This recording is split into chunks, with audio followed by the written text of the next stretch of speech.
আমরা যারা বিভিন্ন দায়িত্বশীল মানুষ ছিল, আমরা প্রচণ্ড রকমভাবে এই ভয়ঙ্কর ঘটনাকে নিন্দা জানাচ্ছি।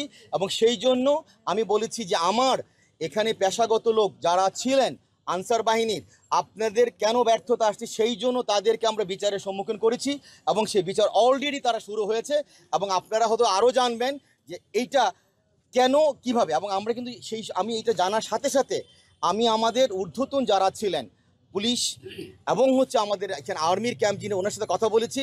এবং তার পরবর্তীতে র্যাব, এর পরবর্তীতে আমাদের এখানে ট্রাফিক কথা বলেছি। এবং আজকে আমরা সবাই এখানে বসছি, আমরা 11টার থেকে এখন পর্যন্ত মিটিং করেছি এবং ওনাদের সরজনে নিয়ে এসেছি এটাকে আরও কত ব্যাকরণ করা যায়। তবে আমার আপনার সাথে যে কথা বলতে হয়, জুলাই আগস্টের পরবর্তীতে আনসার এর আগে আমরা যেরকম দেখেছিলাম তাদের পেশাগত দক্ষতা এবং তাদের এই নীরবতা আমাকে, যেটা আপনাদেরকে শঙ্কিত করেছে, আমাকেও করেছে। এবং আপনারা হয়তো জেনে থাকবেন জুলাই আগস্টের পরবর্তীতে আনসারের যে কাঙ্ক্ষিত ভূমিকা যে প্রতিষ্ঠান পাবে সে পাচ্ছে না। সেই জন্য আনসারের এখানে আমাদের অধিনায়ক আসছেন। পাথর নিক্ষেপকারীকে আমরা চিনতে পারিনি। আমার এখানে যে দায়িত্বপ্রাপ্ত কমান্ডার ছিলেন, আমি এখানে ছিলাম না, উনি বলতে পারবেন। আরেকটা বিষয় হচ্ছে এই গেটটাতে আমাদের এতদিন রোস্টার অনুযায়ী ডিউটি ছিল দুপুর 2টা পর্যন্ত। 2টার পরে এই গেটটা ক্লোজ হয়ে যাওয়ার কথা। এটা যদি কোনো আনসারের ব্যর্থতায় ক্লোজ হয়ে থাকে বা কোনো ব্যর্থতা থাকে, সেটা আমি আমার ঊর্ধ্বতন কর্তৃপক্ষকে জানিয়েছি।